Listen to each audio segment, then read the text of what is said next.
Ce 11 avril est décrétée journée mondiale de la maladie de Parkinson. Une maladie dont on pense qu'elle ne touche que les personnes âgées, à tort.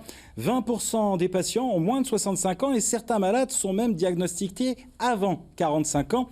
Johan Rodier et Inès Ponce-Texera ont rencontré l'un d'entre eux.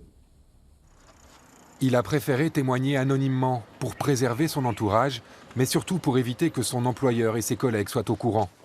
Il y a quelques mois, Quentin a appris qu'il avait la maladie de Parkinson, un choc pour ce Mosellan tout juste âgé de 44 ans.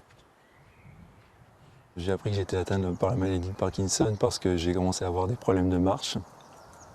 Et puis j'ai consulté mon généraliste qui m'a envoyé tout d'abord chez un podologue et il s'est avéré que ce n'était pas un problème mécanique. J'ai ensuite été voir un kiné qui m'a dit qu'il fallait que je consulte un neurologue. Il y a eu une phase de sidération, je pense que pendant 15 jours j'ai vraiment accusé le coup, j'étais vraiment à plat. Je ne savais pas que des personnes aussi jeunes pouvaient être atteintes de la maladie. Pour moi, la maladie de Parkinson, c'était quelque chose qu'on pouvait avoir au-delà de 60 ans. C'est-à-dire que ça touchait forcément des personnes qui n'étaient plus en âge de travailler, qui n'étaient plus dans l'activité.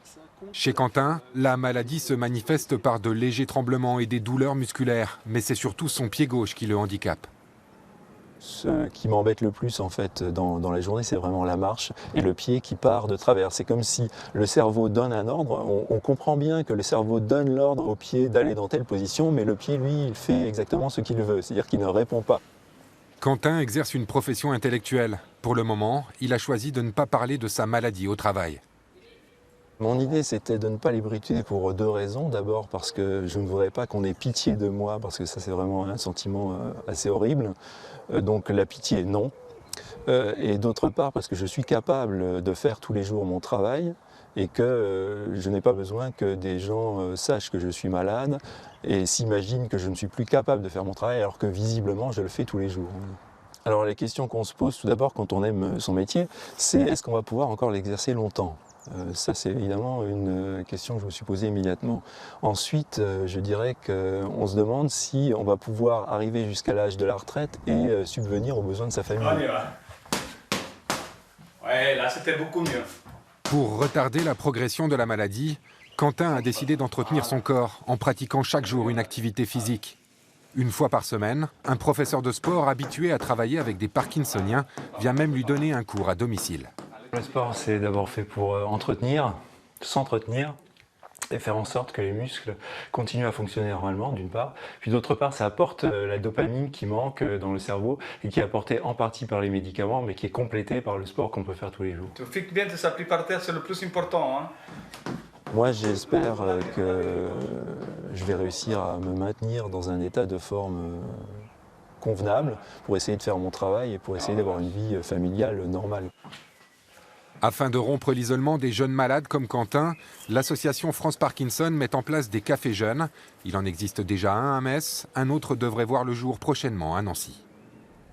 Voilà, pour aller plus loin sur le sujet, depuis nos studios de Metz, nous accueillons Catherine Aubriot, qui est déléguée du comité Moselle de France Parkinson. Bonsoir. Alors, on vient de le voir, Parkinson, c'est une terrible maladie.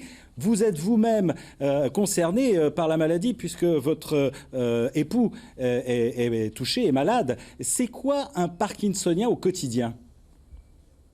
Alors, un Parkinsonien au quotidien, c'est un peu compliqué puisque les personnes peuvent être très bien pendant un moment donné et au bout d'une heure, il est complètement bloqué.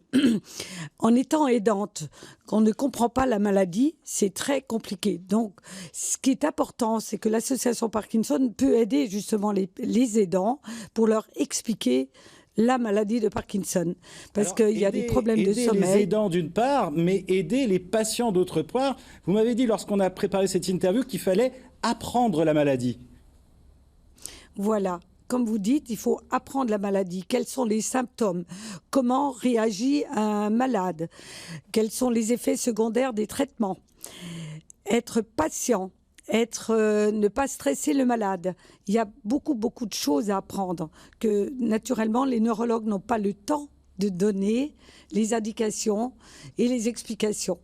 Alors de fait, cette journée mondiale est importante pour favoriser la prise en charge donc des malades et puis aussi la compréhension de la maladie, tant du point de vue des patients, des aidants, mais aussi du grand public finalement. Il faut faire connaître cette maladie de Parkinson au grand public. Oui, exactement, parce que le grand public ne le connaît pas et même des professionnels de santé ne connaissent pas suffisamment cette maladie. Et beaucoup de personnes pensent que les Parkinsoniens font de la comédie ou alors tout simplement quand ils marchent pas bien, qui sont ivres. Il y a beaucoup de choses. Donc, on va justement organiser une grande marche pour faire connaître cette maladie. Et ce sera donc dimanche à Amnéville devant le Snow Hall.